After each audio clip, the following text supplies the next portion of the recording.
Hey, I think we're live. Not seeing anything though. Um, Looks like we are. Let me check over here. Starting. There we are. Yay. Hey everybody. Welcome to Satsang. So glad to spend this Sunday afternoon with you all this time. And um, as you arrive, please, by all means, please say hello and join in the conversation. It looks like we're live. Yeah, you are live. The internet can see you now. There we go. Hi, Hazel from England. Great. You're all beginning to join in at this point. This is great. Although it's not showing any watching, but I guess you are. People are. I always have to have a little lag time in the beginning here while YouTube tells people that I'm live and people begin to show up. I didn't schedule this one in advance like others that I have. But please tell me if you can hear me okay. If you can't hear me okay, say that as well. My lips are moving and you can't hear anything, then Anne is here. Hi, Anne. Hi, Judy is here from Judy from Florida. And Hazel's from England, by the way. So, and Toby, all good, great. And says sounds fine. Good. Glad you're here. I'll give it a minute or two more while people join. And in the meantime, I'd like you would all to take a minute as we enter into the satsang space, right? The energy field of satsang, which is a very sacred place, and it's a place where, well, it's an internal place. Satsang is not really a place out here. It's not a building. It's not a teacher. It's not the people. It's not YouTube. It's actually a very personal place that we go to because we're more interested in what the truth is than just more of the same.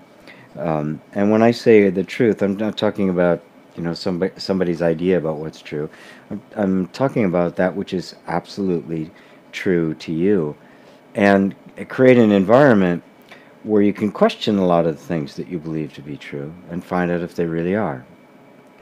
Because everything we believe to be true influences our life. Everything. If I believe it to be true, it will appear to be my experience of life. I do have my air conditioner going because it's kind of warm here. I just want to make sure that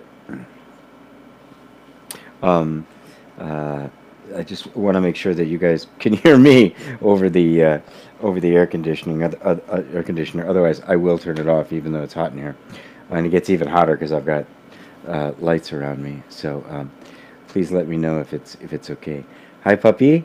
Eli says you have 2 live streams going on. What? One's called Live for Mevo. I didn't know I had 2. Thank you for telling me that. They don't. It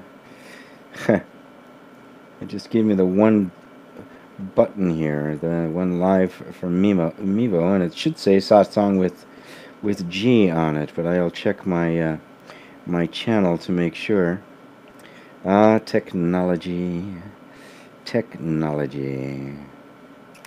Let's see. Satsang with G, live from Mevo. I think they're both happening. 19 watching, 4 watching live from Mevo. If you're watching live from Mevo, you're seeing exactly the same thing. It's just I'm probably not going to see the answers to your questions. I can mute everything. Here's live from Mevo, and yep, Eli's over here. Audio is loud and clear, and I'm also live as Satsang with G with a different group of people. I had no idea YouTube could even do that, let alone the fact that it's happening. So so if if you guys want to go over to the to the other one, if everybody drops off of this one, uh, I'll just stop this one. I don't know what the heck, but I'll take questions on either side. Everybody's hearing me, so so life is good. Hi, Brian. Hi, Ivan from Bulgaria. Picture and sound is okay. Excellent. Yeah, because I really don't want to turn the air conditioner off because into the lights it gets really high. Daniela from Slovakia. Hi, Daniela. Barbara from Sweden. Um, I guess the AC isn't oppressive. Excellent. Um, let's see. Emiliano from Sweden. Johanna from Mexico. Hi, Johanna. Um, Alex from London. Oh, good, good, good. So good to see you all. What is the temperature there? Um, well, the temperature here is actually not bad. It's only about like 72 outside. It's very comfortable. But inside is where it's warm. Windows and stuff shut, and there's like 3 lights around me here as well. So I'm illuminated for the camera, so that you all get to experience me in all my glory, or whatever glory there is. I'll go back and check the other one now. Mal is there from in Weston Supermar, England. Hi Mal, good to have you. Oh, this is excellent. Although I got 2 streams going, that is totally bizarre. All right then. Well, I deal with it. So while we're here and creating this sacred space of satsang, what I was talking about before was that how powerful our beliefs are. Because if I believe something to be true, it will literally become true in my life. Not absolutely true. You know, nothing can make a belief the truth. Nothing can do that. You can't make something which isn't true into something that is true. That it can't do. However, the effect of a belief on our whole nervous system and our way of thinking and our way of feeling, and most importantly, our way of perceiving, makes it seem as if our beliefs are literally and objectively true. And this is compounded by the fact that we are so ignorant of that fact that when we experience something in the world around us, we don't realize that it's a reflection of us. We think its existence is objective and independent of our perception of it. We think that the conditioned perception we have is actually the thing that's being viewed. And that's the big mistake. That's the big illusion. That's the big sleep. That is what spiritual awakening is here to wake you up from. That's the dream of being a finite person instead of the infinite consciousness, which is what you actually are. There are 3 major powers that a human being has, and I didn't make these up. I got these from Muji, and they're just like dead nuts on, right? Belief is one of them. The other is attention. The focus of our attention literally creates the worlds we're looking at, amplifies it. When I'm really focused on something, the more I focus, the less everything else matters or appears. I can become so focused on something that that somebody can speak to you and you don't hear them. You can literally filter out everything in the environment other than where the focus of your attention is. And what a power that is. It allows for enormous creativity and concentration, but it also, especially when it's combined with our beliefs, it focuses our attention on that which actually isn't true, and literally filters out any of the evidence that contradicts the belief, evidence that would wake us up to the fact that it's not actually true. And the third major power we have, which is probably the biggest of all, is the power of identification. To take a thought or a feeling or a memory or an idea or an image and identify it as ourselves. This is what all of us have done, that the image that we hold in our minds of ourselves, we actually believe to be ourselves. And it started right at the beginning when as children we were taught to identify ourselves with our bodies. So instead of just being this absolute free spirit, undifferentiated consciousness, pure experience, pure innocence, all of a sudden I became a boy, a white boy, a short white boy. Somebody had these qualities and not those qualities. And so all of the characteristics that actually just belong to the body and don't belong to consciousness become identified with by consciousness, which is actually you, and suddenly you feel like the destiny of the body is your destiny, including it's going to die, the feeling of mortality, which brings about the experience of fear and the experience of lack, the identification with the body, and the idea that that is who I am creates this very finite sense of ourselves, and at the same time creates an antagonistic relationship with the world. Everything else, therefore, is not me. This is me.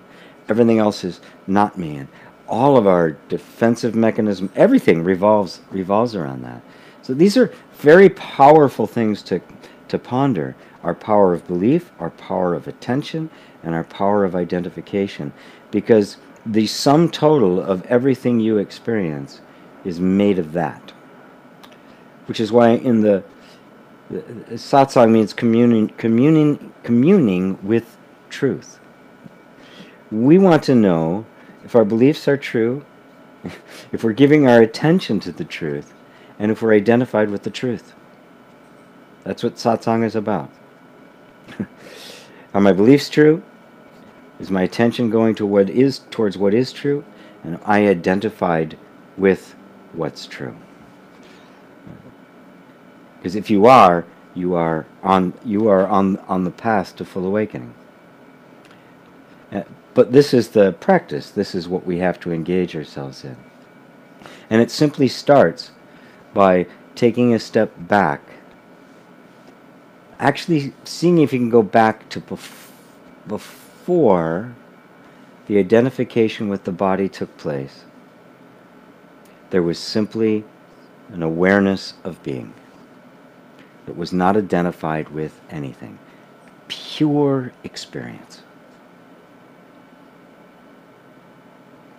And there had to have been something there first in order to identify with the body. You have to be something other than the body to identify with it. But we've identified with it so strong, pretty much everybody believes that they are the body. All the scientific theories about consciousness are all just some kind of function of the brain, aka the body. The idea that consciousness exists independently of the body, that the body is simply an appearance in consciousness, that consciousness has wrongly identified with, has not occurred to the vast majority of humanity, even though it has been articulated for thousands and thousands of years by saints and sages throughout all history. It's just not been that accessible. The wonder of our modern world is it's now being very much broadcast. That's not who you are. That you are consciousness, and that you did not appear in the world as a body. The world and body appeared to you. And that power of identification is the power to reclaim, so we re-identify ourselves with that which is perceiving the body rather than the body itself. That is, we identify with the ultimate perceiver and not with what is perceived. Does that make sense to you all? It is the way back to who you actually are. Let's see, let me check over here. Life from Mimo. Let's see, Maljuga from Slovenia. I hope I said your name correctly. I apologize. Hello to you. Let's see, Pompinu. I have a very sick friend and do not know how to explain that his sense of wellness is already in him when he is in a lot of pain. How to approach this? Pompinu also says, it's 119 here in Phoenix, Arizona. 50% humidity. You are a cupcake. I drive with no AC on, driving around, so I'm used to the heat. I plead guilty. I'm a cupcake. I've been in Phoenix for extended periods of time. My son and daughter-in-law and adopted grandson live there. So all I can say about being a cupcake and it's 119 is, why the hell are you living there? Just an observation. And now for your question.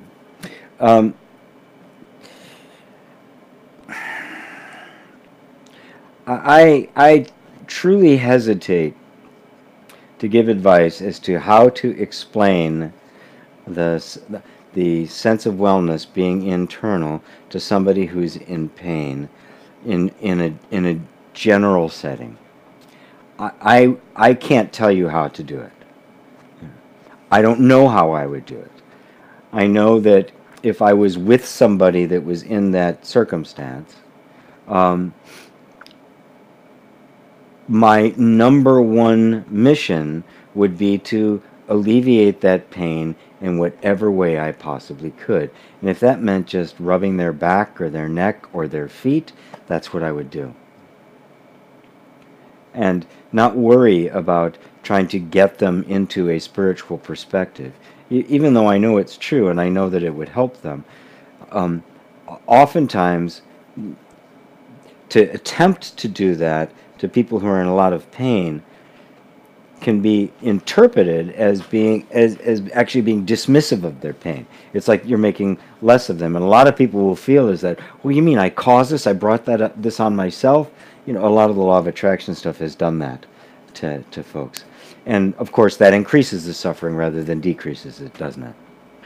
So you have to be very patient, very empathetic. You have to be willing to be there with them. You have to don't hold on to any preconceived notions as to how it should go, what should happen. You show up with no agenda whatsoever. And then let the energy unfold on its own. Give what you have to give. Help in whatever way you can possibly help. Assist in any way you can. You know, encourage. Cajole.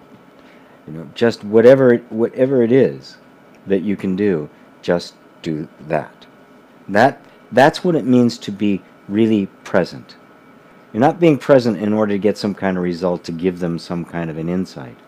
You're simply being present with whatever is there, with no agenda other than to be present. That is the most powerful healing force there is.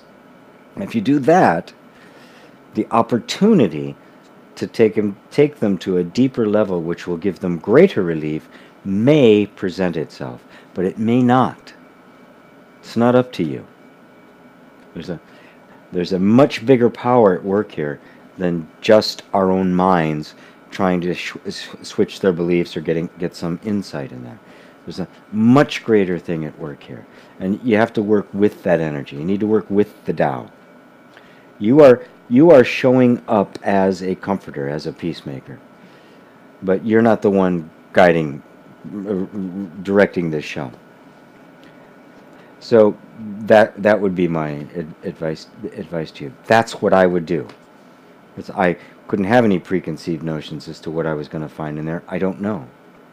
When I sit down to do a private session with somebody, and oftentimes groups, working with groups of people, I don't know what's going to happen. I don't have any preparation. I just show up like I do satsang. I don't have any idea what I'm going to say before I sit down here. I just know it's time to do satsang. Satsang needs to be done, and satsang is going to happen. And lo and behold, it does. So the really beginning to trust in the wisdom of events, and that whatever it is somebody's going through is bringing about within them the shift in energy that's eventually going to lead to their awakening. And I personally can tell you about some horrific suffering I went through in my life, and what it did was open my eyes to what's actually true.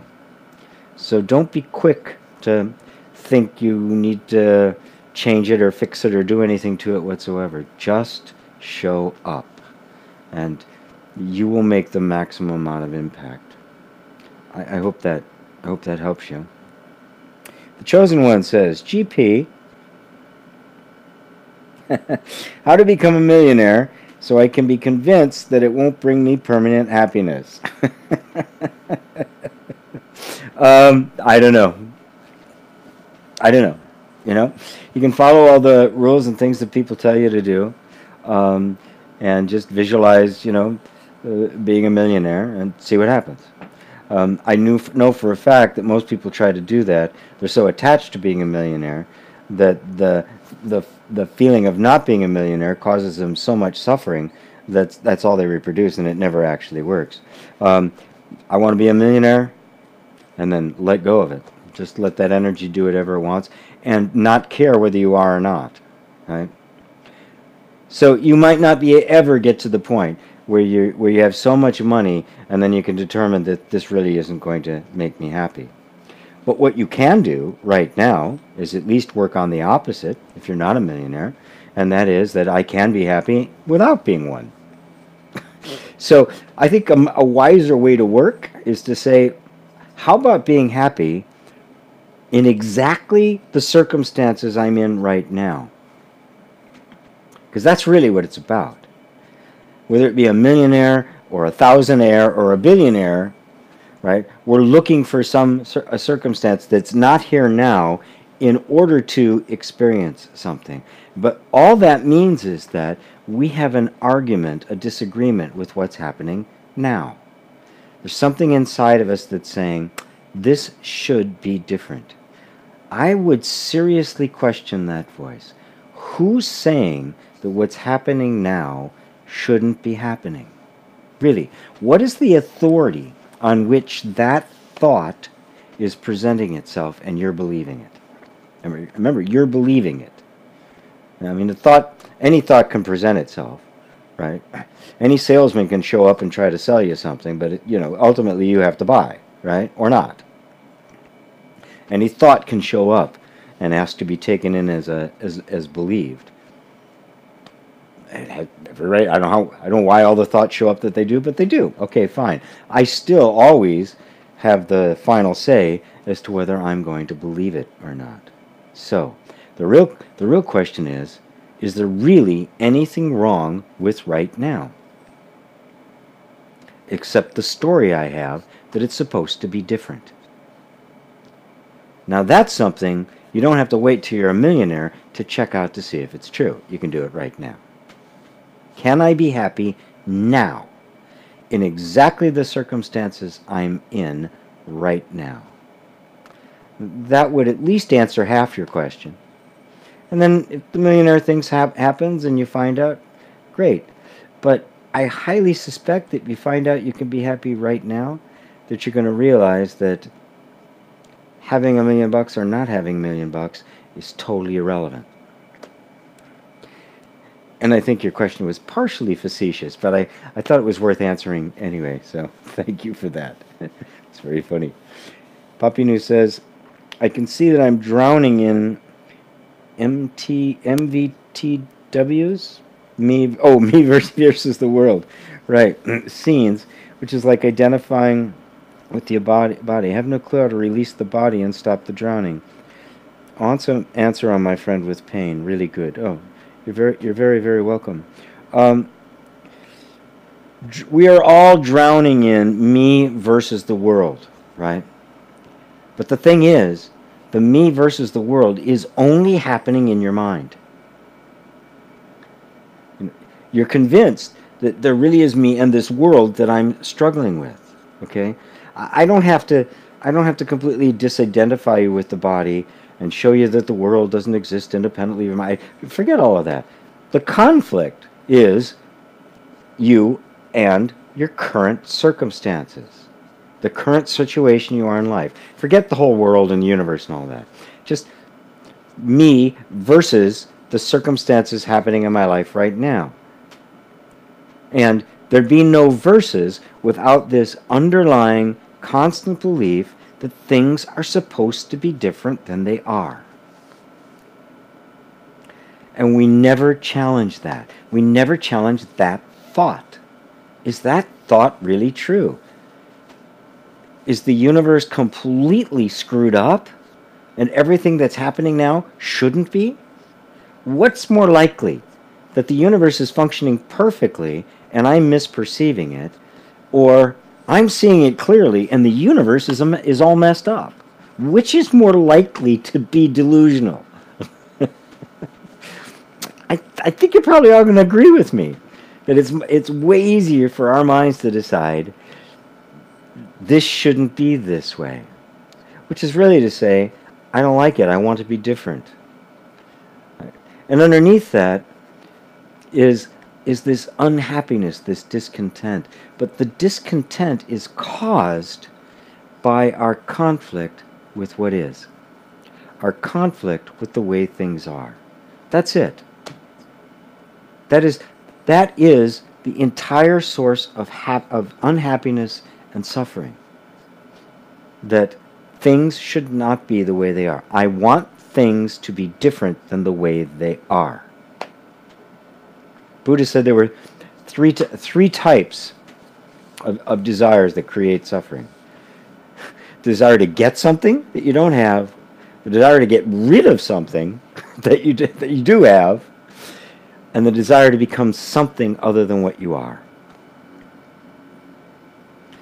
None of which can you actually do. The desire for that which doesn't exist or is impossible is the recipe for suffering, obviously.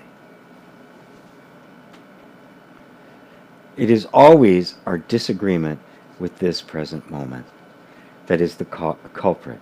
If you have no disagreement with this moment, if this moment is absolutely perfect the way it is, what's the problem?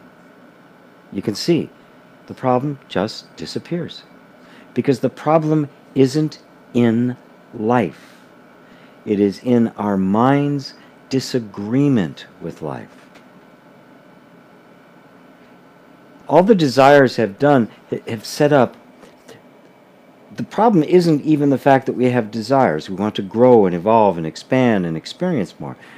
All of that's innocent. It's thinking that there's something wrong with right now because that desire isn't fulfilled yet. And in that gap between what's wrong with right now and this desire which is supposed to fix it is the perpetual suffering of human beings. That is Shiva's wheel. That is samsara. This is the tribulation. That buying into that is the eating of the fruit of the tree of the knowledge of good and evil. Just that. That's it. That's the whole of it. Man, the whole book, The Power of Now, that's what the whole thing was about. We disagree with what's happening now. What is wrong with right now if you don't think about it? If there's no thought that says, this shouldn't be that way, what's the problem? Take anything going on in your life. And I think, I wish it was different. It should be different. God, why is this happening? And just look at it and imagine if none of those thoughts, like it should be here, why is this happening, I don't like it, if none of those thoughts actually occurred to you and you were just experiencing what was happening, would there be any suffering? Zero. Nada. Nothing. You'd be 100% okay. It is the ignorant, unawakened mind that creates a scenario that is in conflict with what is actually here. That's the delusional mind. That's the mind of the separate self. That is the egoic mind, which says things should be like this. They're not like this. Something's wrong with this, and lives in a state of perpetual conflict, which is, of course, perpetual suffering. Conflict, suffering, same thing. Perpetual misery. Perpetual stress. Perpetual fighting. Because it's always struggling against the circumstance to try to make life conform to what it thinks it should be. This is the insanity of humanity. Oh, that rhymes, doesn't it? I just realized that. This is the insane state of mind humanity has gotten stuck in. And, mercifully, the state of mind we are waking up from. And it is the wholesale suffering of humanity that is stimulating and being the catalyst for this awakening. The consequences of that line of thinking are becoming universally clear, and will become increasingly clear.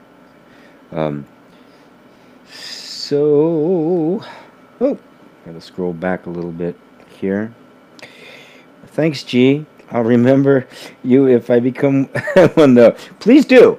I take donations on Patreon. more than happy to help out.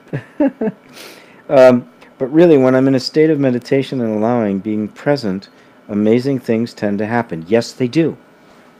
Of course they do. Because you are flowing with the nature of life, without expectation. Life very well could make you a millionaire. If there's no attachment to that, it will do you no harm, and you will do wonderful things with it. You'll make use of it because it's a resource you have. Just like if life happens to give you a great deal of creativity, you'll make use of that asset. If it gives you a great capacity for love and giving, it'll take advantage of that asset, because it belongs to life itself. It belongs to the whole. It doesn't belong to the egoic mind. And so, yes, it'll take care of you. It knows how to take care of the universe. If it can keep the galaxy spinning, it can put a little money in your pocket. It can put a lot of money in your pocket. But it's not up to us to decide how it's supposed to be. That's the only thing. When you are in the state of allowing, you are simply letting life be what it is, with no argument on your part. And in that state, you have attained the ultimate. You have attained that peace that is in harmony with everything. And from there, the deepest awakening to your true nature can happen. It's just this place of no arguments with life. And so it's a level of pure happiness that precedes the ultimate awakening. Sometimes it goes the other direction.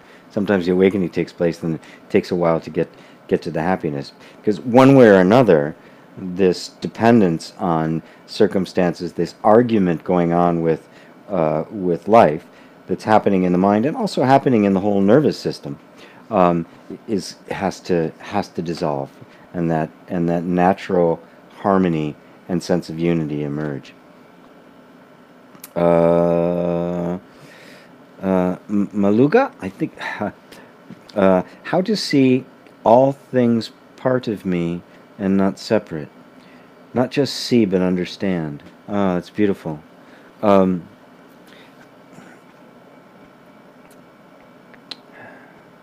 it's a twofold path, Maluga. Um, until you're really clear who me is, there will be a sense of separation from what you're perceiving. You can't take the sense of being a separate self and then try to make it one with everything. It won't happen. You can't make two into one. So the first step is to go through the process of self-discovery through self-inquiry and surrender. So what you do first, and this is right from Ramana Maharshi, so it's got a lot more authority than just mine behind it. Whatever you look at, whatever you experience, right? Like these lights around me, right? It's like, I see the lights. Okay, great. Simple sentence, say it all the time. The subject, the verb, and the object, right? And the object is the light. And I could tell you all about the light. And most of the time, our attention is focused on the object. And we use the word I constantly throughout the day. Even when we say anything else, if I say you or it, underneath that, the subtext is always in relationship to I. There's you is only relationship to I. So that I thought is always there. But that we never actually look at. I look at the light. I look at the computer and YouTube on the screen and the questions and the like. I'm seeing all of those, but wait a minute. I am seeing those. And so what Ramana Maharshi says is whenever that happens, you stop for a second, you just come back and say, well, to whom is this appearing? To whom are these objects, by whom are these objects being seen? And the answer, of course, is, well, by me. I am. But now notice the attention is off of the object and onto you, onto the subject. And then he would say, then ask, well, who am I? So now become curious about the subject. If you notice, it's very simple, but it just turns the attention away from the outward focus, which it is most of the time. And in that outward focus, it's impossible for us to find a way to make one out of that, to not see all of this as separate from ourselves. So the first thing is the attention has to come back to the origin point. And that origin point is the one who's seeing it. Oh, well, I'm the one that's seeing it, and who am I? That's it. That's the whole of the self-inquiry of Ramana Maharshi. And it's like unbelievably powerful to do that because it's simply allowing your attention to come back to the I. Remember how I was saying in the beginning that one of the powers, the great powers you have, is the power of attention? Ramana Maharshi was also asked once if he could sum up his teachings in one word. And he answered unhesitatingly. He said, attention. Our attention is always going to the objects, isn't it? I see a tree. I am a teacher. I am a lawyer. I live in Chicago. I live in Phoenix. It's always on. The lawyer, the doctor, the teacher, the lights, the Phoenix, right? Bring the attention back to the I and let it stay there. Now, the more attention you give to something, the bigger it gets, doesn't it? The more other things get filtered out, until finally that I you're looking at becomes clearer and clearer and clearer. It becomes less mixed up with all the stuff and begins to stand more and more and more on its own. And as that happens, a very amazing phenomena takes place. You realize that the I you're looking at is itself an object. That it's a thought and not actually a thing. And that you the, the real entity is looking at it, which means this is now an object, and I'm not that. So this I that you refer to thousands of times a day isn't actually you. It's a thought. And now as that dissolves more and more, and it's seen through more and more, the space opens up for the real self to reveal itself to itself. That's how it works. Do that. First start your inward journey. Once that happens and you know who you are, when you recognize the self you actually are, the gap, the disconnect between you and other disappears. And you find that this is nothing but you reflected, and that the universe is just a mirror, and it's all you. But you cannot break that down as long as you are identified with the finite sense of self. That will never, ever feel one. It can't, because it isn't. It too is just another belief. Hope that answers it for you, Maljuga. Better check. Oh, got other ones too. Mal asks, do the stupid, silly thoughts we get come from different place from the different place in the wise ones that you speak? Does consciousness from which the thoughts emerge have brain farts as well?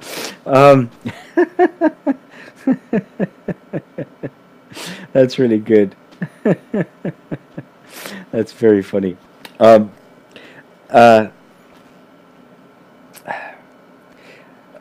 Jesus said it. He said, "Does the same fountain send out both sweet and bitter water from the same place?"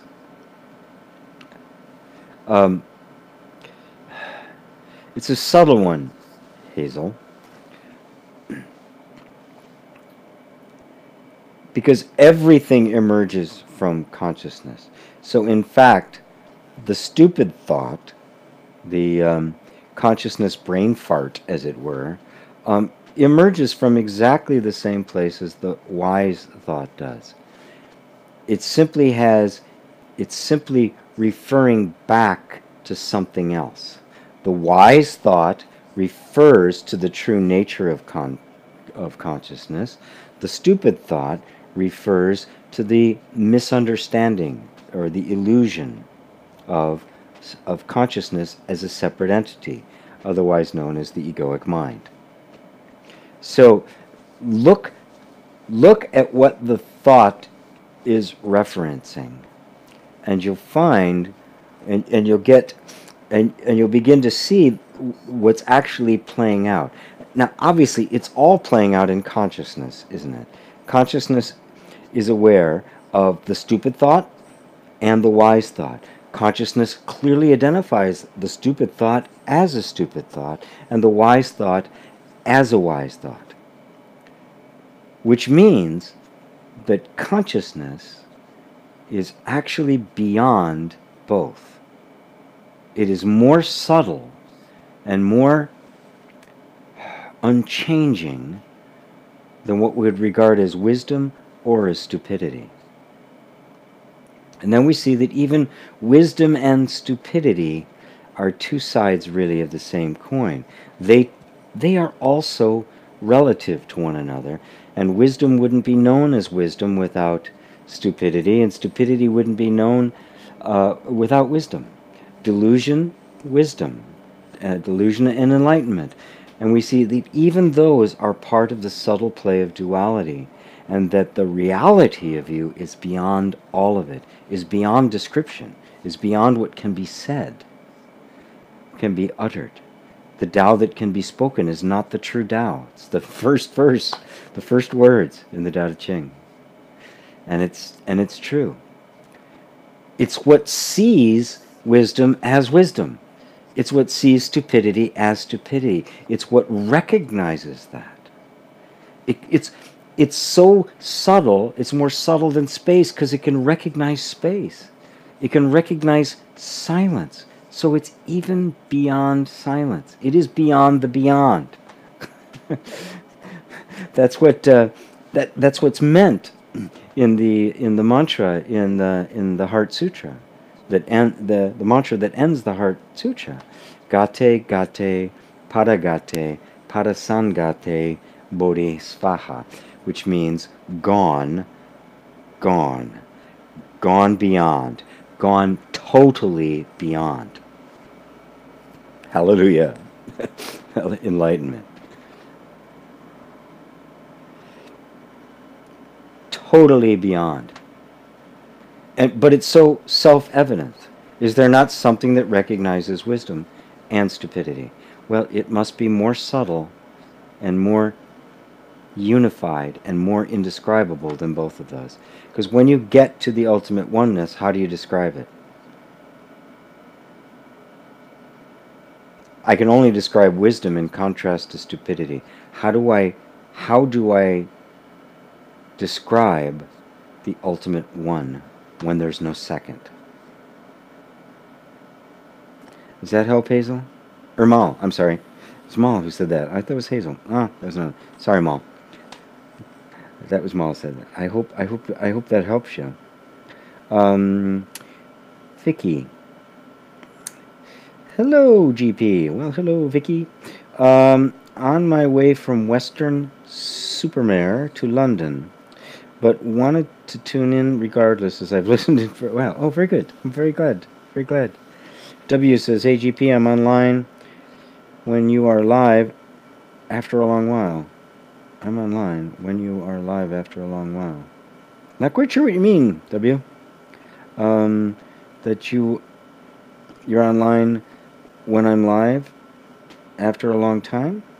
Or you stay on? I'm not really sure. Alex says, what is actually real? Good. Mel says, thank you. I suppose Spike Mulligan's goons took stupidity. Yes. Stupidity has been raised to the level of an art form. Look at the leadership of most of the countries in the world, and a few of them in particular. Alex K., what is actually real? Real is a word that gets thrown around a lot. Reality is a word. Oh, get real, man, or, deal with reality. Or they talk about, the nature of reality. Scientists have their view of reality. To the scientist, reality is just, they're still looking for it. They're looking for the ultimate substratum of which everything else is an appearance, because the atom is an appearance of some atomic particles. The molecules are an appearance of atoms. Cells, proteins are appearance of molecules. Cells are appearance of proteins. Everything is kind of an appearance of something else, and not really a thing in and of itself. So that's one definition of reality. All I can only go to it much more personally. Not a spiritual premise or a spiritual proposition, not some kind of spiritual theory.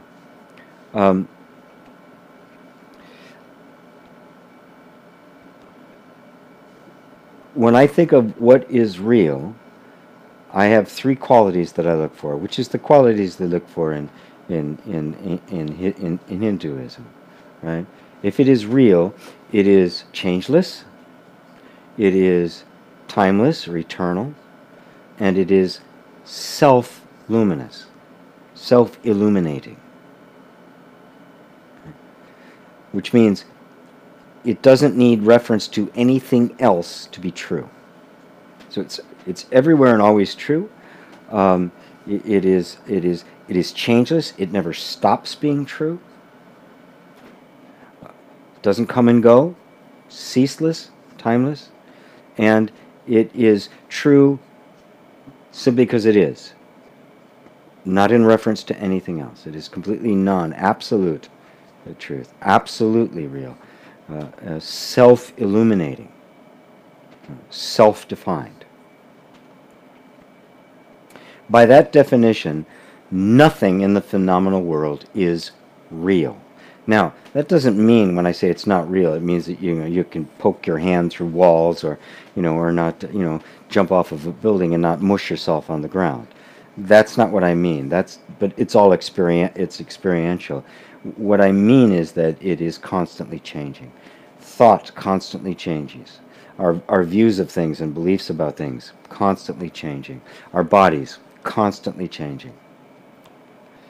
When I look into my own experience, as I always urge everybody to do, there's only one thing I've ever found that meets that criteria, right? And that is my own self-awareness. I exist, and I am conscious of that existence, and that has never changed. Now, people can argue, well, it wasn't there before you were born and it's going to be gone after you die. Let's even leave that out of the equation, right? Because if there was nothing before I was born, and this was it, there's no way I could know. And if, when this ends, again, it's nothing, I'll never know. So, you can just rule all that out, it's irrelevant, no way in the world, right? The only way I could know that this continues is after it's gone, and if it continues, well, then it continues. If it isn't, there's no answer to the question because I'm gone. There's nobody even to ask the question, right? So, this is it. In my own life, what I have experienced has never stopped changing. Sometimes fast, sometimes slow. But the experience of existing and the awareness of having an experience, that is consciousness, has never fluctuated. It has always been the same, and it has been self-luminous. I haven't stood aside and said, oh, there's my consciousness. I've always been looking from there. So it's self-aware. It's self-knowledge. It's self... Right? Do I know what it is? No. Do I know that it is? Yes. Now, everything we're experiencing, what you're experiencing right now, may be a complete dream. You may be sound asleep somewhere on another planet, in another body. You may be in an institution yelling at a wall right now, right? But in your mind you're having... There's no way, based solely on our experience, that we can determine if something is real or not. But one thing I know for sure is absolutely real, and that is the fact that I am experiencing it. The fact that I am. I go there because I know that is real. There's no power in the universe so clever that could convince me that I existed if I didn't. So that's it. I know it. From what I know, it's never changed. It does not seem to have a beginning or an ending, right? Imagine one, but I have no direct knowledge. The only thing I know is it. And nothing told me about it. Nothing told me, oh, by the way, you are. It is self-knowing. It is self-illuminating. That fits my definition of real. Everything else, every object I perceive, all bets are off. And so for me, the question, and really the deep question for spirituality is, okay, if that's what it is, what is that? Which means the question, who am I? Right? Because we're talking about me. I'm real. Whatever I am, right? And don't even think what you are. That you are. I am. That's real. That's as real as it gets. So that question, who am I, becomes the most important question there is. Because to say, who am I and what is reality, is the same question. Because where else are you going to find it? I mean, even the scientists, the incredibly brilliant work that gets done, just parsing everything down smaller and smaller and smaller and smaller and smaller, is still working from a point of view of of perception, is trying to interpret a perception and can't distinguish, cannot possibly know whether that perception is actually objective or not. There's only one objective fact, and that is the fact I am. That's what's real. If you start there, this is real, I'm real, everything else can begin to flow from that.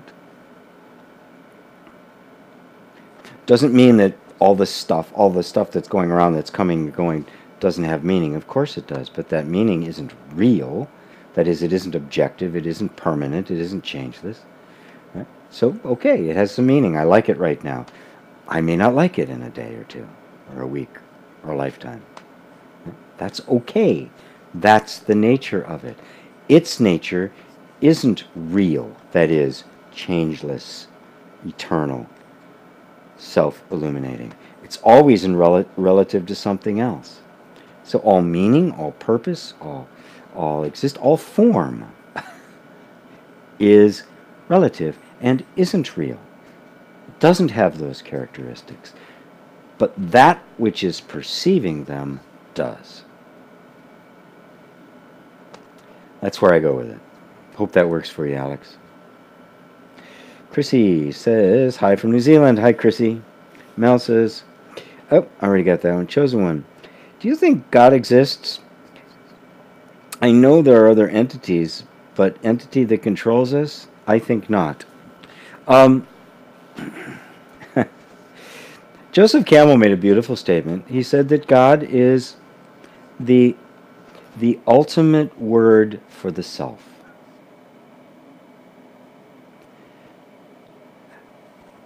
How do we define God, the ultimate supreme being? Changeless, eternal, self-existent, self-illuminating, right? What do we just say reality was? Changeless, eternal, self-illuminating. Reality, God, same thing. Does God exist? Does reality exist? Obviously, right? If you're talking about God as a super being with all sorts of power, creating stuff, creating man, making rules, all the things we normally associate, that's just the egoic mind really full of itself, projecting itself on some kind of super being.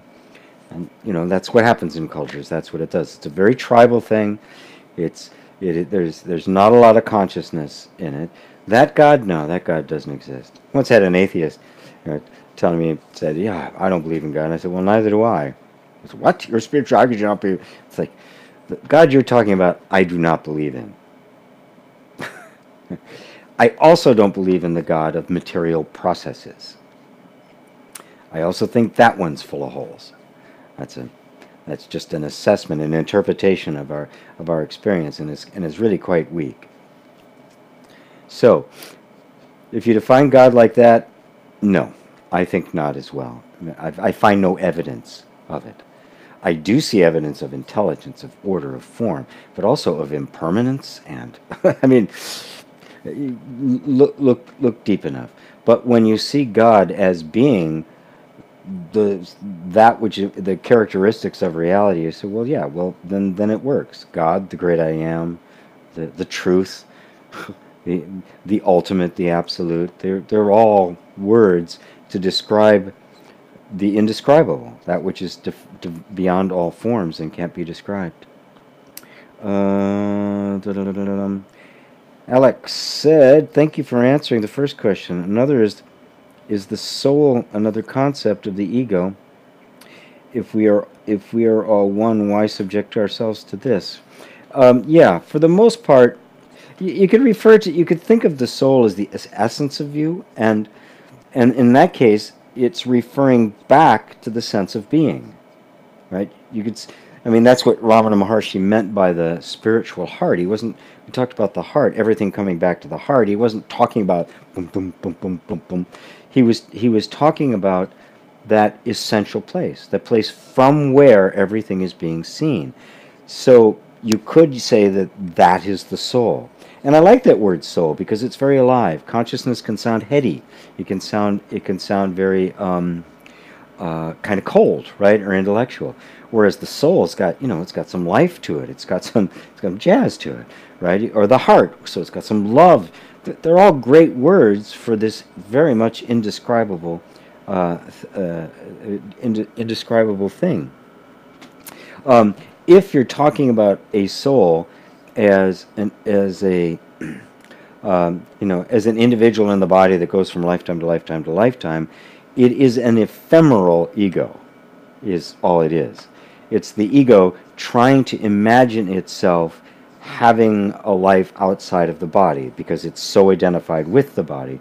So it creates kind of this ephemeral body that's going to survive this body so it can imagine that it has continuity.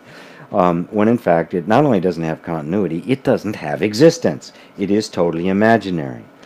It is a bunch of programmed responses, and there's no sentient thing there. But this drive towards a sense of continuity is so strong, it imagines that there's this thing that goes from life to life to life, or survives the body and then goes on to some kind of reward or something. These are all ways in which the false, finite sense of self tries to give itself some perpetuity when it doesn't have any. So you are right about that. But I don't like to throw the words out. I really like to try to reclaim them, to show the character and spirit and energy of the true nature of your being. Because it's not just consciousness as in, I mean, it's rich in love and fun and passion and experience. It's just indefinable in and of itself because it's one without a second. Chosen ones, thank you. Some Christians tell me that proofs are some people healing by praying to God or saints. Well, there's lots of explanations for that. And when somebody really believes in God, and this is true of all religions, and I don't mean just like theoretically believe in God, like a lot of the churches have become, but there are people who are, I mean, they're as real as you and me. They have genuine experiences. Those experiences are coming from their true selves. It is the revelation of the true nature of their being. But it's objectified because they can't get to the place of seeing that their experience and their being are related.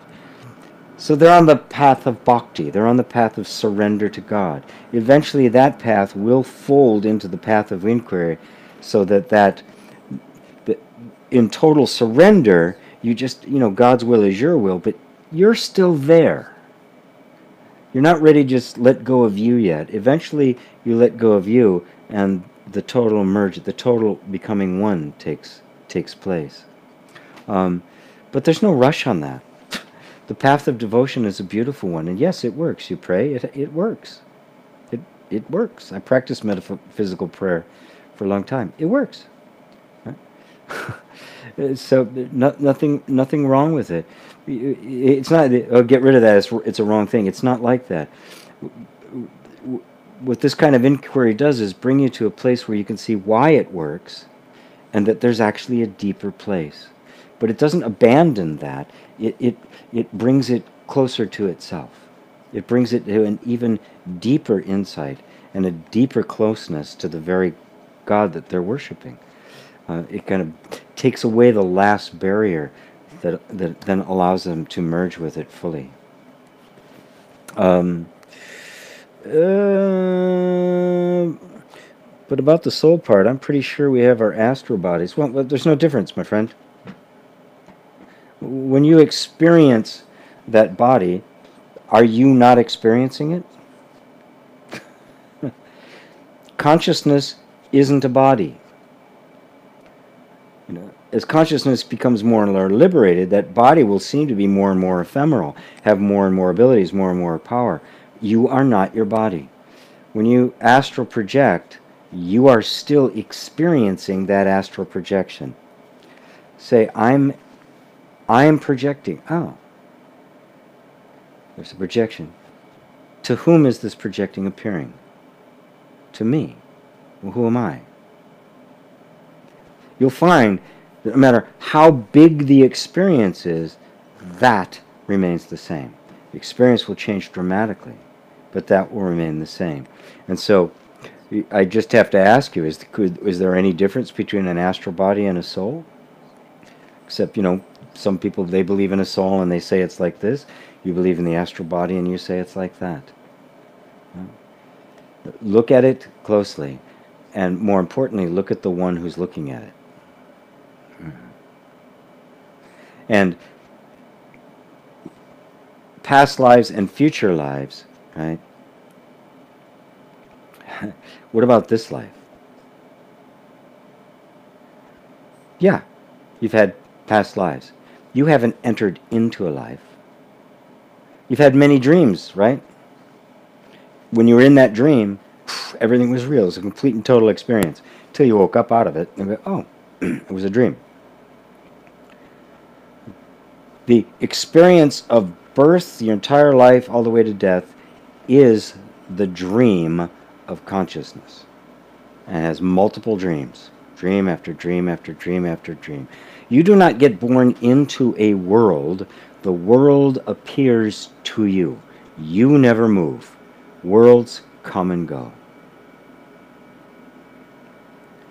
Same phenomena, lifetime after lifetime after lifetime, but instead of seeing the world is static and you going in and out of it, I'm saying, look at the opposite. You're static and the world is coming and going to you. Same phenomena, completely different view of it. Kyle says, my family are Christians. I don't believe we have to follow a religion in life. If I can call myself anything, it would be agnostic. Could you share your thoughts on religion and agnosticism? Wow, thank you.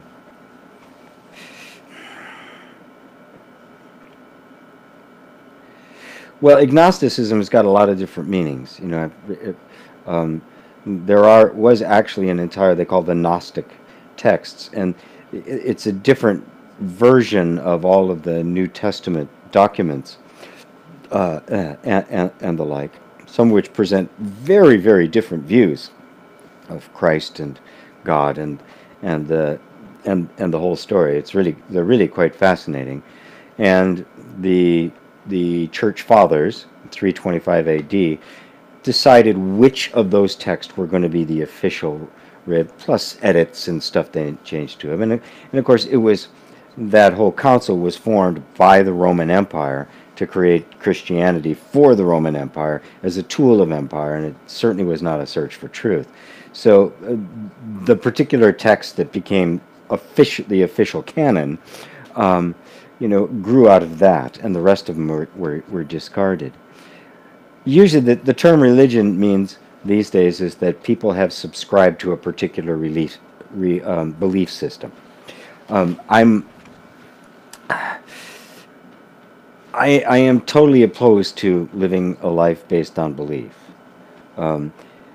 because belief is capable of total self-deception and capable of just enormous cruelty and violence. The fruit of it is easy to see. Modern religion has become increasingly dogmatic and narrowed, which is really, really tragic to see, especially around something like the teachings of Christianity.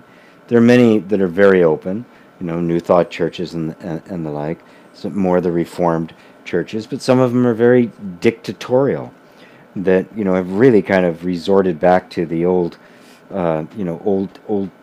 Testament punishment rules. A lot of them are like that.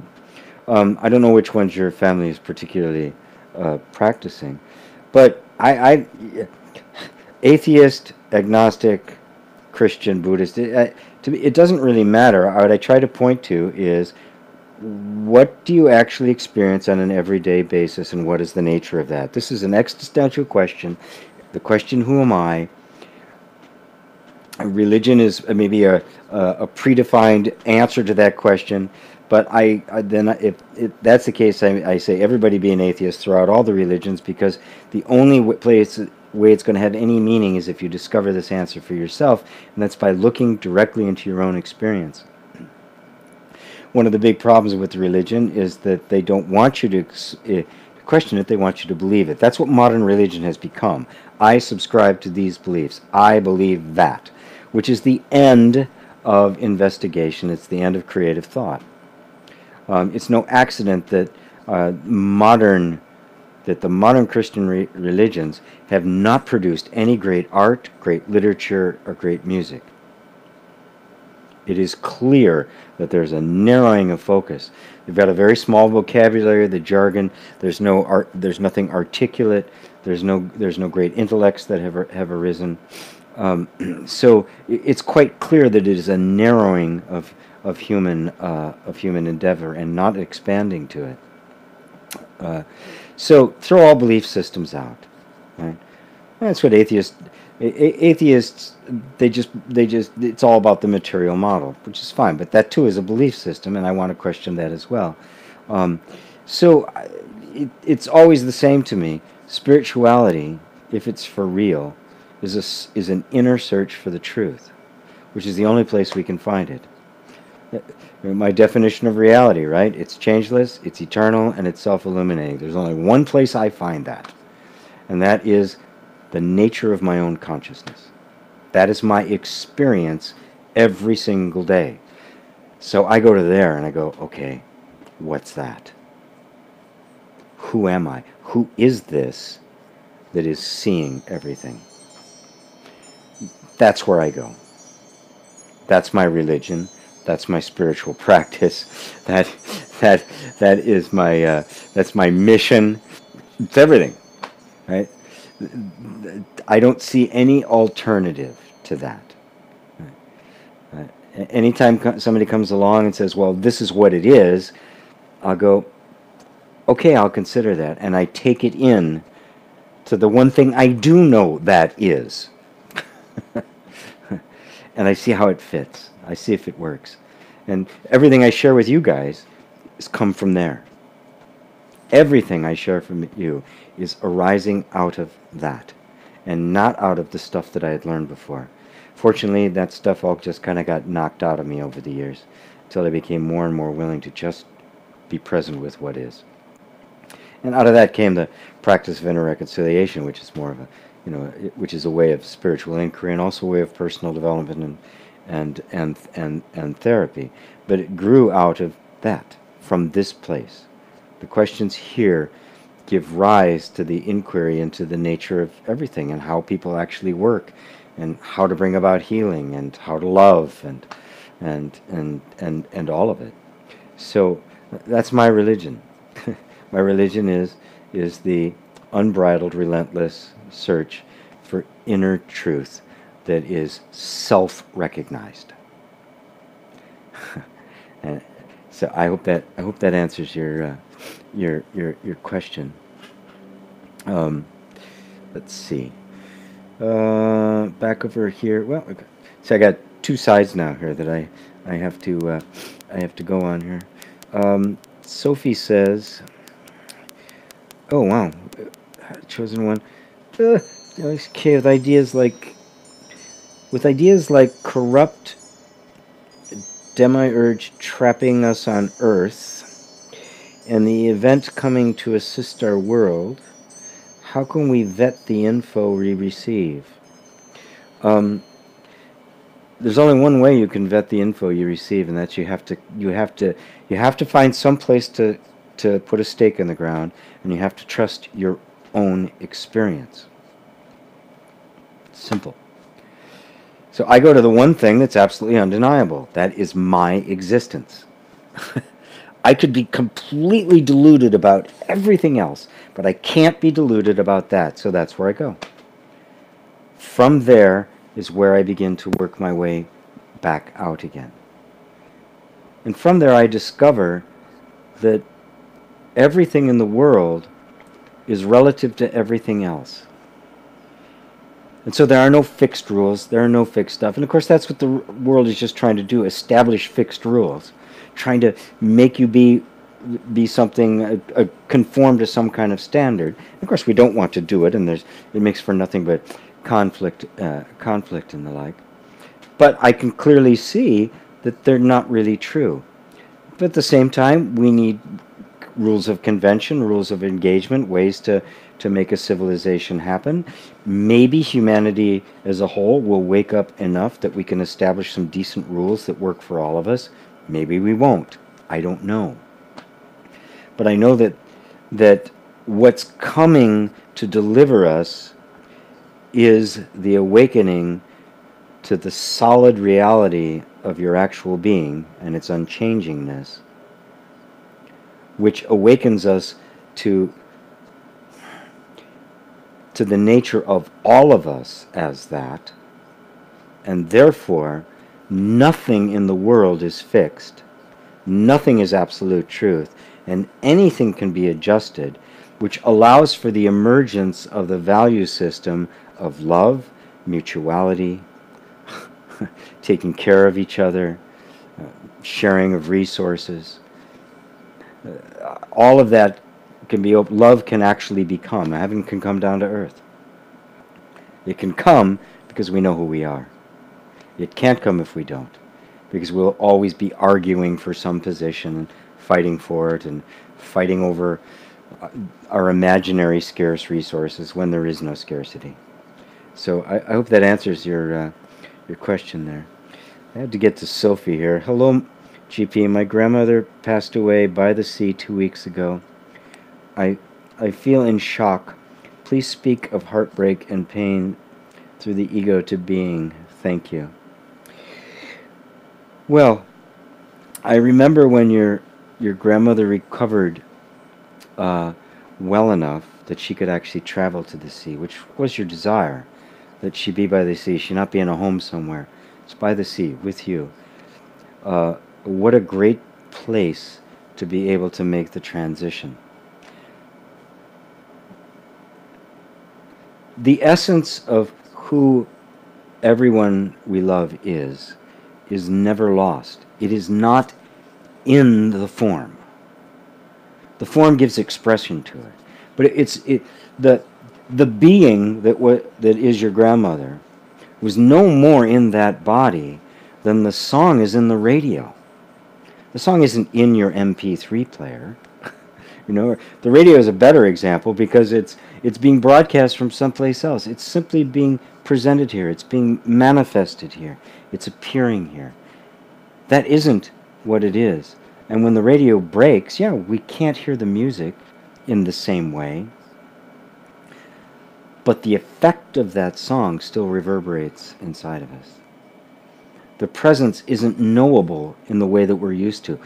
And because we are so convinced that we are the body, I'm so convinced that I'm at the body that I think everybody else is the body too. So when a body disappears, I think they're gone. Just like I think when this body disappears, I'm going to be gone. It's not true. They're not gone. They were never in the body in the first place. Any more than you are. That's the big illusion. That's the illusion of death. Nobody actually dies. The body doesn't die. The body it's not even the same body you started with. You know, I'm on body number 10. I mean, really, complete turnover of every cell. I mean, some thousands, some organs you've been through thousands of them. So this body is not the same. It's constantly changing. It's not really living. It's a process that's functioning for a while and then it stops functioning for a while. All that energy is still there. All the particles, everything is still there, and will, right? May become the body of a worm, or may end up being in the rain. I mean, who knows what happens to it? But it's not you. That's the key thing to come to understand. When you say to get beyond the ego, the ego is simply believing yourself to be what you're not. That's all the ego is. I believe myself to be this body. That's the ego. That belief will operate as if it's true, which is why the ego seems to be a thing that is operating in and as your life. In fact, it isn't true. It is just a belief. You are not your body. You are the conscious awareness of your body. And this is a big one, but it's very simple to see. I'm perceiving my body. There's my body, there's the perceiving, and there's me perceiving it. If I perceive the lights around me, if I perceive this picture behind me, like you do, well, there's me, and then there's the thing that I'm perceiving. I'm clearly not what I'm perceiving. I am what is perceiving. If I am perceiving the body, I am not the body. I'm what's perceiving the body. But we are so used to thinking of ourselves as the body, this thought doesn't know where to go. Well, then what am I then? Well, then, I'm a soul. Or, I'm an astral body. Or I'm an energy body. I mean, there's all sorts of different things the mind goes to because you aren't a form at all. You aren't a body. You're not an astral body. You're not a soul. You're not an energy body. You're not a little cosmic car running around. You're not a form. You don't have a form. You need forms. I need this body to give expression to what I have to say, but I am not this body. I hope that helps you, Sophie. And my condolences about your grandmother, but your grandmother's quite content. She's having a very good time. So this is the question where the party is. Gee, please look at YouTube questions. I got to get back to the other side. Sorry. Okay, let's see. Trying TVs, answer my friend, chosen one, thanks to you. I'll remember you if I got that one. More coming in. And they're coming in by the hundreds. Oh dear, look at this. Hi Meryl, good to see you. Let's see. Carol X asks, I think it may be a continuation of an early one. Can't find the beginning of it. Carol, none of which you can actually do. None of which you can actually do is so simple and true. Made me laugh my ass off. Very good. Is the resolution of suffering realizing that everything is the way it should be? Yes. Really accepting that into your heart. And then accepting it to the degree that you begin to correct the thoughts that will continue to occur to you that say otherwise. Spotting them as going, oh, that's not really true. And also the feelings that arise of resistance. So it isn't just, everything is the way it should be. I think most people, these people who listen to me, get that, right? But then we get confused because opposite thoughts to that happen and opposite feelings to that happen. And I try to point out, it's okay, these are habits. There's an energy pattern that's been set up within the nervous system that's going to continue. That program is still running based on the idea that things shouldn't be that way. The egoic mind is still there operating. But this vision that, everything is the way it should be, and my suffering is all of this disagreement, puts you in a position where you can now begin to not get taken in by the thoughts and feelings that are still operating as if that were true. This is where the rubber meets the road. That's why there's practice involved. You can't get discouraged when it happens again, and you find yourself lulled into that narrative once again. The moment you catch yourself, there it is again. That's the habit. Bring yourself back.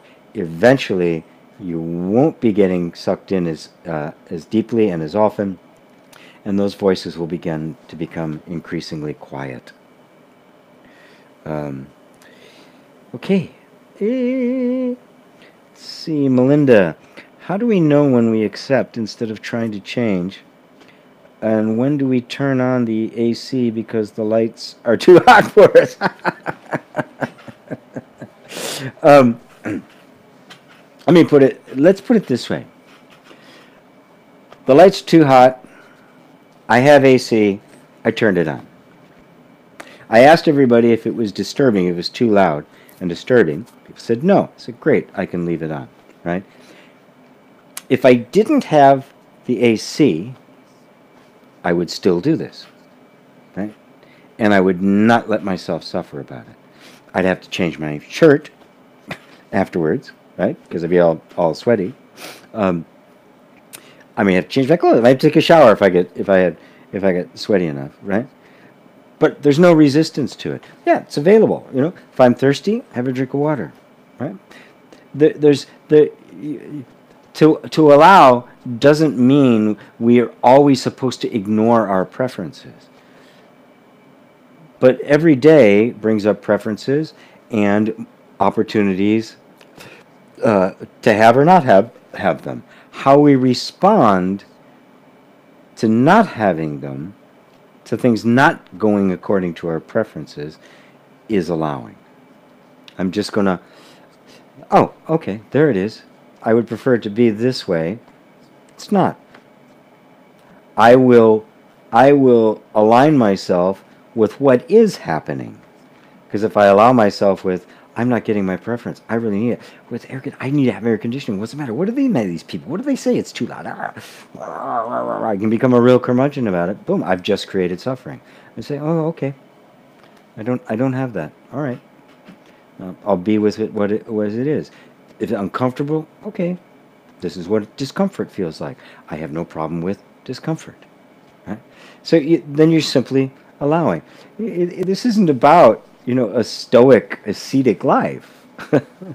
It's about simply recognizing that life is unfolding the way life unfolds, and you don't have an argument with it. Right? Does that answer it for you, Melinda? Carol, everything you said is true. Without a couple years of intensive inner work, I wouldn't have been able to see that at all. Well, that's true. But what's really interesting, though, Carol, is that Carol, is that if you didn't see it was true, at least sense it was true, you never would have done the years of inner work to make it increasingly clear.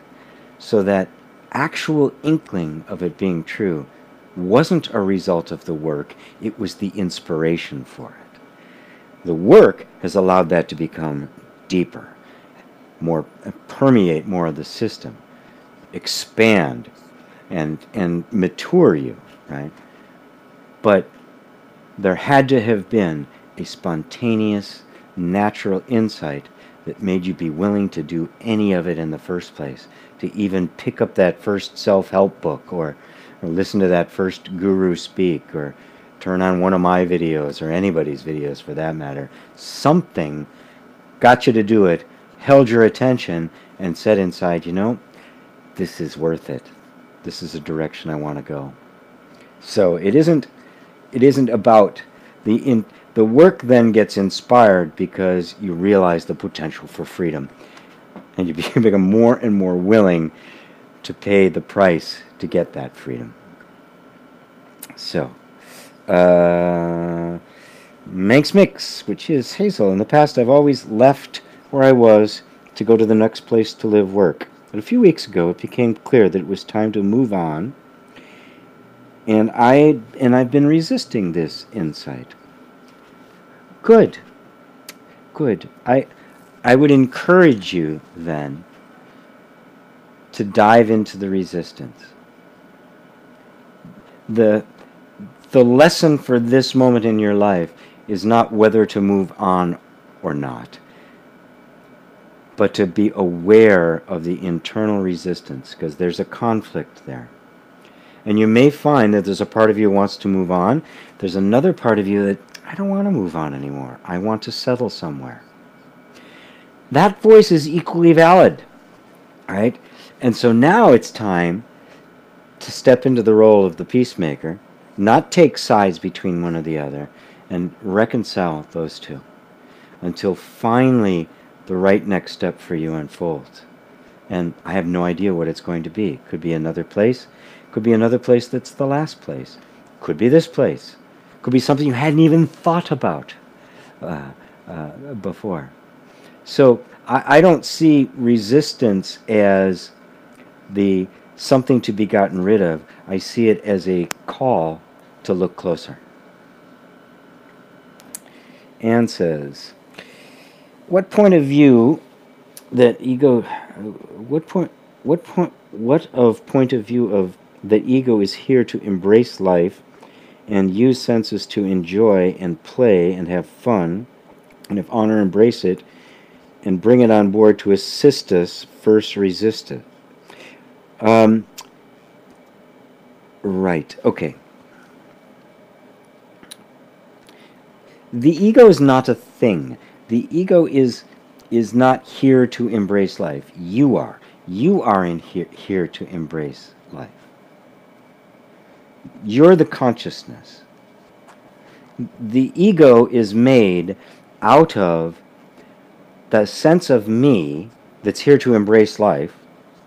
As Rumi said, the soul is here for its own joy. When we think of that me as being limited, mortal, confined, constricted, the identification with that image of ourselves is what makes up the ego. And the ego then puts itself in conflict with everything. It isn't seeking to, enjoy life. You are. I'm not quite sure. I want to make sure that I understand that that's what you're saying. The ego is not here to embrace life. Ego is in conflict with life. But the substance of the ego is, it's not a thing. It is a thought that we have identified with. And so when the egoic mind would say, I don't like that, we hear that thought, I don't like that, and we think it's our thought. We say, I don't like that, right? But it's just the egoic thought. Outside of that thought, there's no ego. And if you don't believe it, you say, oh, there's nothing wrong with this, it's fine. Boom, it has no power. So you are the one that is here to embrace life. The ego is the false beliefs you have about yourself that put you in conflict with life. Does that help, Anne? Puppy New.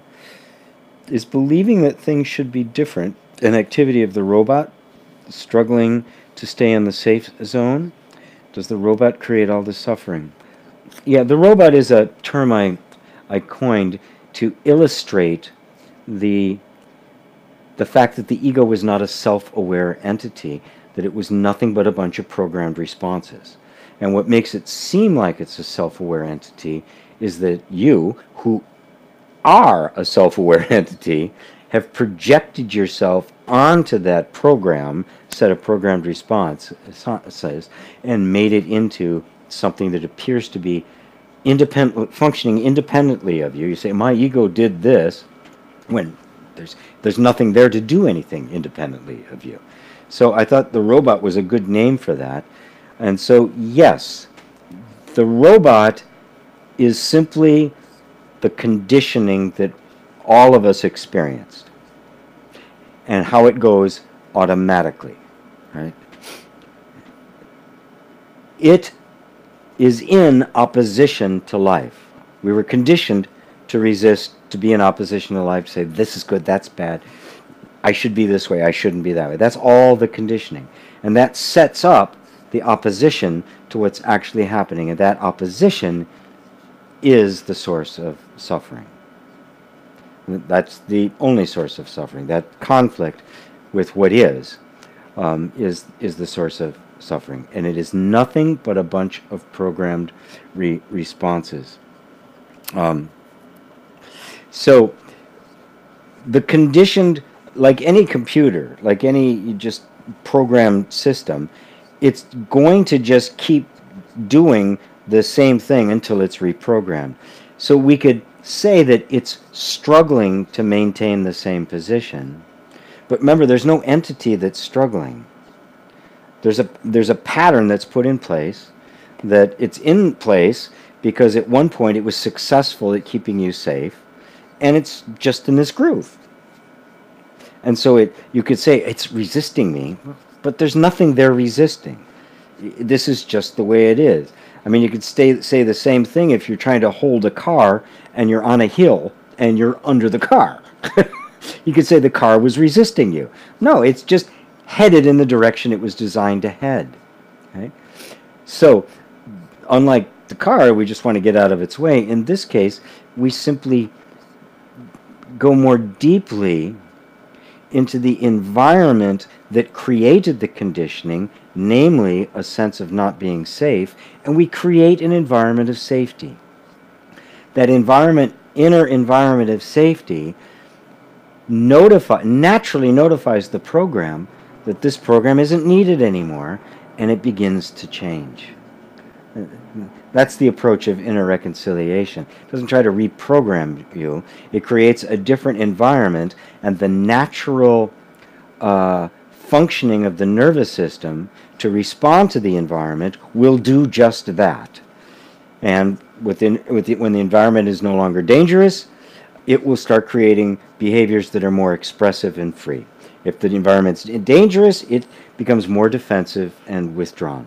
It's the nature of it. It's self-protective. So you don't need to deprogram it. You need to give it safety, give it love and acceptance. Duh. You've heard me said it a million times, and it's still true.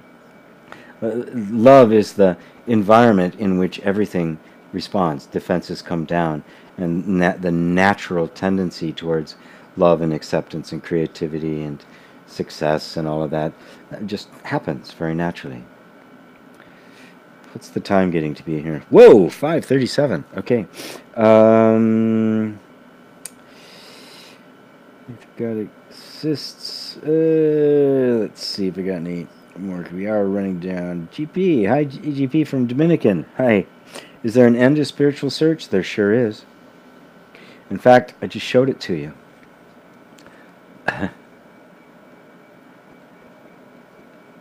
The sense I am.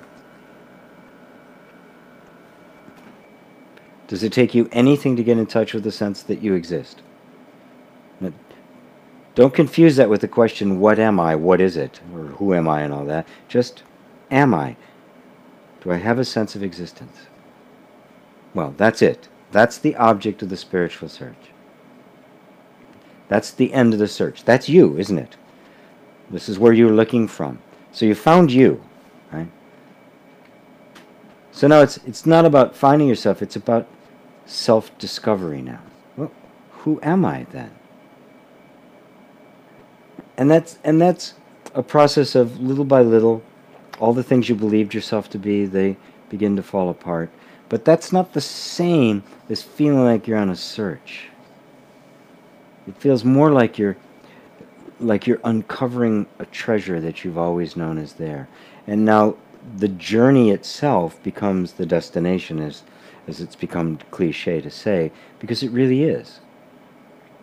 And so you can be on the journey of self-discovery because there's always more to discover, but there's no sense of not being there, of trying to get somewhere to finally get the big reward, to get the enlightenment. You start from there.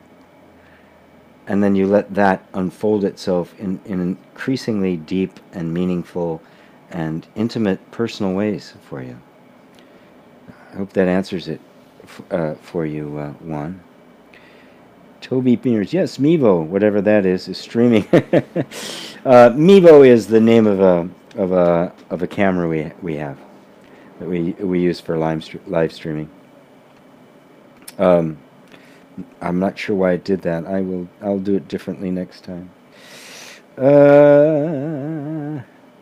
Tick tick tick tick. Juan says sometimes the seeking is exhausting. Yeah, it's always going to be exhausting when you're the perpetual seeker, right? And And you know, and that's even okay too. The to have the sincerity of it is extremely important.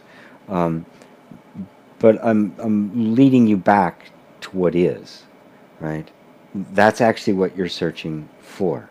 The reason it gets exhausting is because we have an idea of what it's supposed to be, and they're usually these great stories of, you know, of the heavens parting and spiritual bliss and, you know, colored lights. There's all sorts of great stories, you know, the spiritual that it happened to people, and so we're kind of expecting this big definitive, you know, explosion, right? This kind of this inner orgasm, um, but it's not that. You can have insights that that's an emotional reaction to it, but that's not actually it. The it is the simple ordinary awakening to, oh my God, this is what I've always been. It's been nothing other than this. I've been looking from there the entire time. Or as Rumi said, I've been knocking at a door, it opens. I've been knocking from the inside.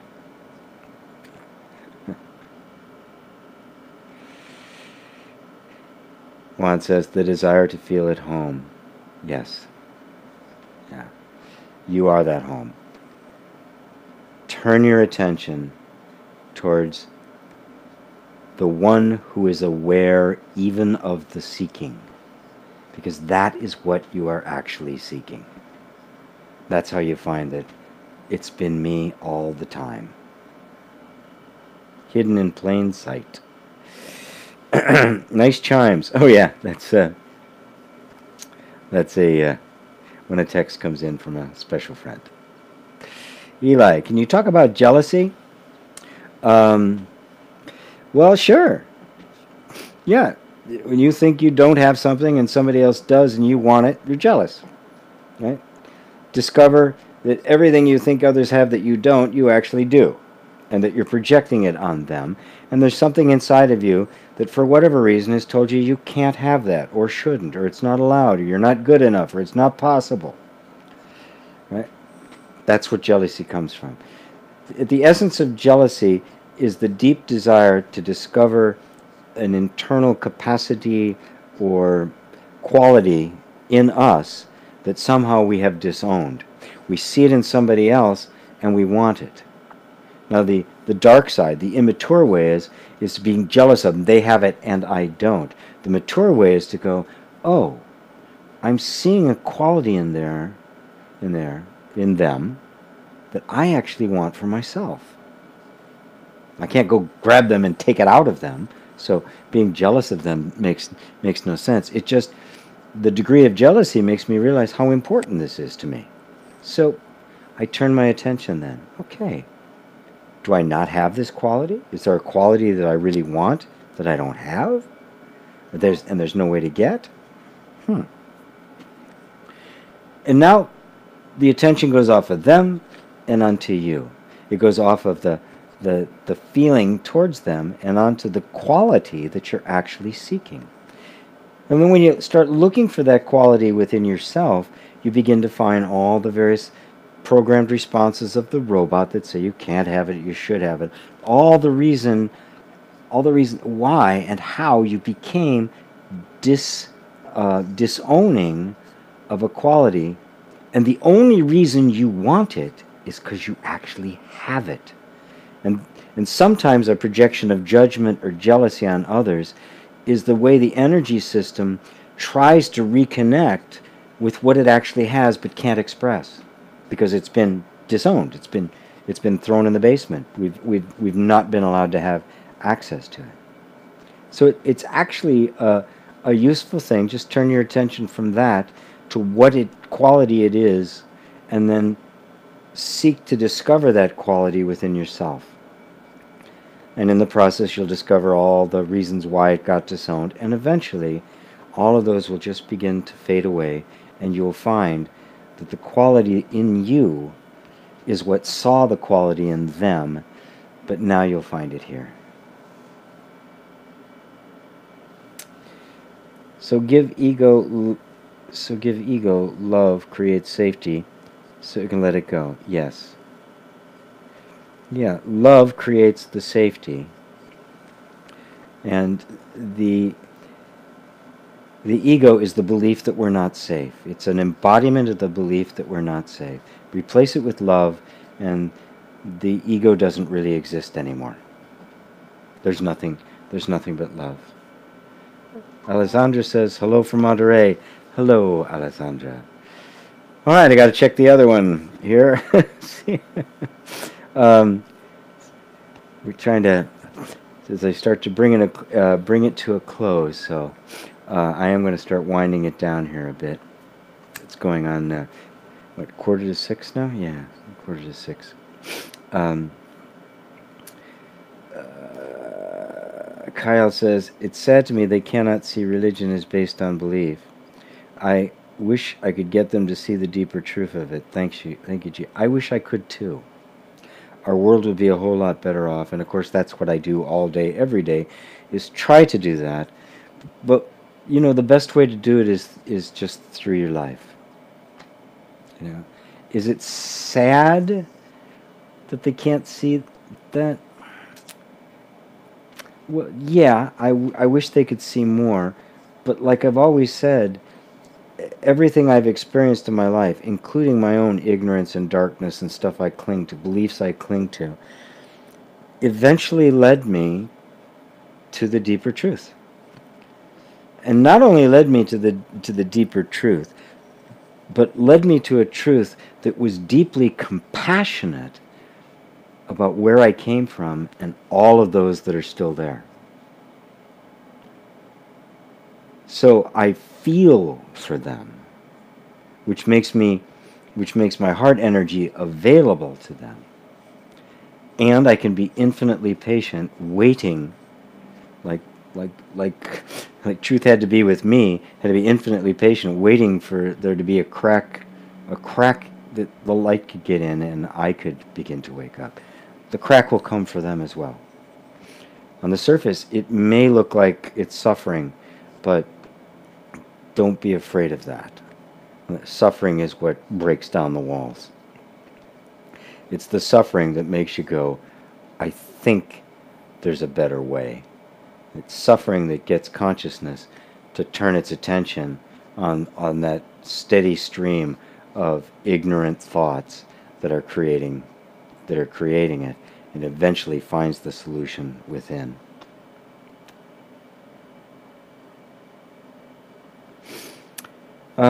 Sophie says, thank you, G, for bringing me comfort.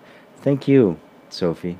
That was actually quite a beautiful experience, and I'm so happy your grandmother got to pass away peacefully by the seashore. I mean, I hope I'm so fortunate when the time comes. I hope it doesn't come soon, but I got nothing to say about that. You know. In the meantime, I'm utterly loving this moment. Okay, we have exhausted the questions on this one.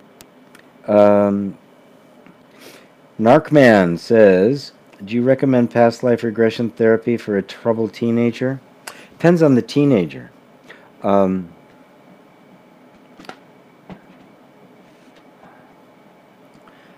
Since it's if it's your teenager, if it's your son or daughter, and this thought has come to you, I would follow up on it. I would follow through and look into it. It can't hurt. You know, I don't. You know, there are some therapies that I say don't go there. They can do more harm than good. But what I have seen of past life regression therapy in the hands of somebody skilled at doing it, it's harmless and very effective, and it can bring a lot of context to, you know, when somebody is troubled, they're deeply unhappy. There's some energy inside of them they cannot deal with. To get a shift in the context of where this might be coming from, brings such a relief, because believe me, they're troubled because they think it's them. There's something wrong with them. They're flawed. They're broken in some essential way. Of course, they're not. There's an energy stuck in the system, right? That is repetitive and doing these things, and is defensive and is pushing things away and is afraid to get close. That's the nature of it. So I wouldn't be afraid at all to give that a try. And if it's come to you to do that, I think you should follow through on it. I also recommend for teenagers, if they're receptive to it, is EFT, because it brings that message of safety to the body directly.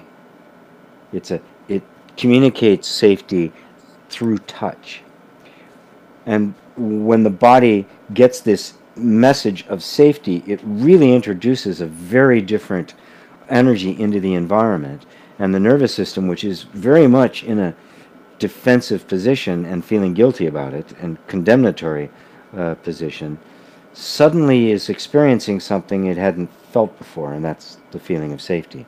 EFT can do that. So I would recommend that as well. That's always my go-to thing. I teach it as part of inner reconciliation. I teach it to the facilitators.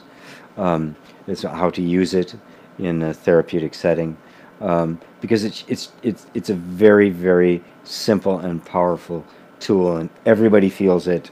Everybody gets the results of it. The only difficulty is if somebody really, some people think it's like really silly, but I don't find teenagers like that. Teenagers are usually pretty open to just get them to tap on themselves, because it's not like you have to touch them, right? They're touching themselves. They're just kind of going on, and they get to check in and see how they feel. And while teenagers are very intense, there's a lot of hormones and emotions and stuff going, they haven't solidified like we have as adults yet. They still have the same openness and flexibility as children. It's just they're stuck in this position of still being children, facing an adult world and feeling completely inadequate to do it, and all sorts of stuff is going on. But teenagers are very receptive to EFT. And again, on the past life regression, if it's come to you, give it a shot. It is harmless. It cannot do any harm. So, and it can possibly do an enormous amount of good. So, have at it, Markman.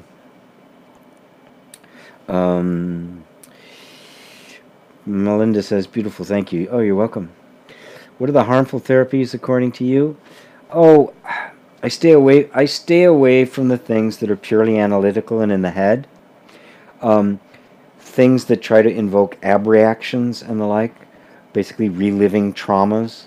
There's not as much of it left, but it still happens. Psychiatry, simply because of its total emphasis on drugs. Behaviors that are, or therapies that are behavioral based, right? We're just going to make alternations, changes to the behavior, the different kinds of stimulation and stuff like that. Those things, they're not as sensitive to me. So I look for the ones that they've got more heart in them. There's more openness. There's more love and acceptance, that kind of thing. And while I totally go along with looking at things like herbs and diets and stuff, I am totally opposed to drugs. I'm not a doctor, so don't take my word for any of that kind of stuff. But my experience is it's done more harm than good and shut people down way more than opened them up. So take that for what it's worth. Road tripping. If you're someone with software skills, like making apps, but you don't know how to get ideas for products, should you just give up for now and allow for other source of income? Well, I wouldn't give up, but I wouldn't put so much pressure on myself that, like, if I have to go do another job to get some income while I work on something else, that should be a problem. As I've said earlier, just be present in this moment. Is that needed? Well, look into it. See if it's needed. Don't have any issues to it's right or wrong, or, oh, if I do that, it's going to take away from this, because none of that's true. That's all the story we've created. This moment is asking something of you. And in it there's the need to survive and have money coming in. There's the need to have some fun, and there's a need for relationship. There's a need for creativity. You've got this skill. There's a piece that appears to be missing, and somehow you need to create an energetic environment where that piece can fill itself in. I find that just saying, I can't do this, I got to do this, actually puts so much pressure on it that it's harder for that solution to show up, because there's all sorts of stress around it now. Chill out. Give it some space. If that means you go get a gig for a bit, do it. Right? Don't think that that's a diminishment of you or a step backwards. It's not. If that's what the moment needs, and that's what happens, well, then that's what should happen. I've had a lot of jobs in my life. Roofer, cook in a daycare center, computer analyst and programmer and consultant. I've done voiceovers for commercials. I worked in a daycare center. I was a mailman. Believe me. It's all okay.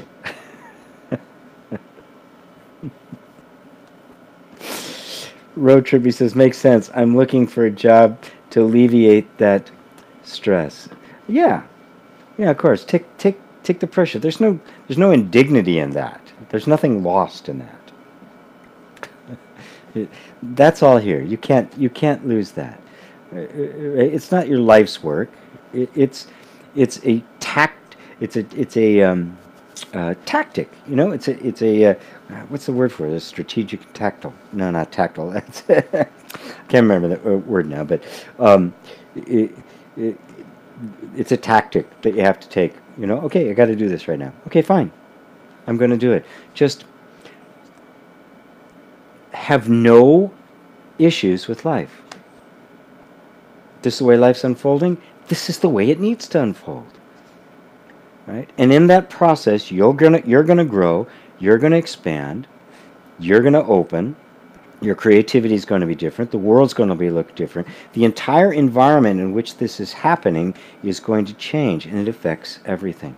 We can't dictate how things unfold, just that we feel them unfolding. So let it happen.